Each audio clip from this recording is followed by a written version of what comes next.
भाजपाची सत्ता आल्यास हिवरखेडचा चेहरा मोहरा बदलणार, मुख्यमंत्री देवेंद्र फडणवीसांचं आश्वासन।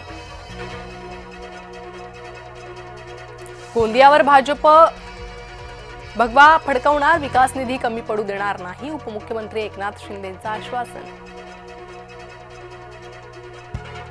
ठाकरे बंधूंनी मराठी माणसासाठी काय केलं, खासदार श्रीकांत शिंदेंचा ठाकरे बंधूंवर निशाणा।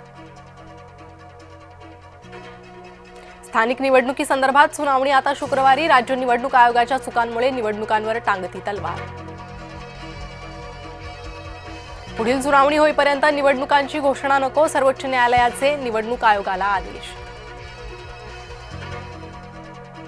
कोणालाही मतदान करा पण भाजपला मतदान करू नका, महादेव जानकरांची भाजपवर टीका, तर भाजप जाती जातींमध्ये भांडणं लावणारा पक्ष, जानकरांचा घणाघात। उद्धव ठाकरेंनी घेतली संजय राऊतांची भेट, राऊतांच्या तब्येतीची केली विचारपूस।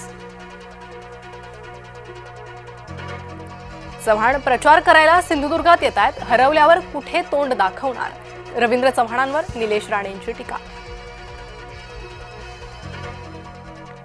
भाजपलाच मतदान करा, मुख्यमंत्री फडणवीसांचं वक्तव्य।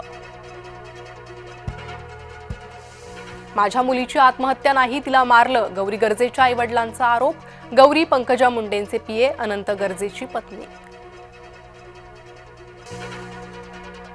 नवले पूल ठरतोय मृत्यूचा सापळा, अपघात रोखण्यासाठी पोलिसांच्या उपाययोजना, वाहनांच्या वेगावर मर्यादा, अवजड वाहनांसाठी नियोजित वेळा। आयआयटीच्या नावातील बॉम्बे तसेच ठेवा, केंद्रीय मंत्री डॉक्टर जितेंद्र सिंह यांचं वादग्रस्त वक्तव्य, मंत्री जितेंद्र सिंह बॉम्बे नावावर समाधानी।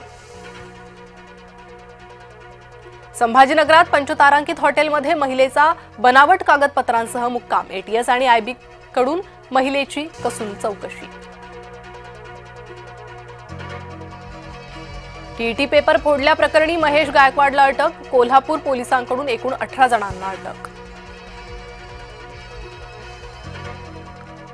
राज्यातील भजनी मंडळांना मिळणार 25,000 रुपये, तब्बल 1800 भजनी मंडळांसाठी निधी वितरणास मंजुरी। पिंपरीमधील शाळेत काळी जादू केल्याचा आरोप, शाळेच्या आवारात लिंबू, अंडी आणि कुंकू आढळल्यानं खळबळ, टाकवे न्यू इंग्लिश स्कूलमधील धक्कादायक प्रकार। वर्ध्याच्या खुर्सापार जंगलात वाघांची दहशत, वन विभागाला 30 डिसेंबरपर्यंत वाघांना जेरबंद करण्याची परवानगी। माजी संरक्षण मंत्री यशवंतराव चव्हाण यांची आज 41वी पुण्यतिथी, कराडच्या प्रीती संगमावर नेत्यांकडून अभिवादन।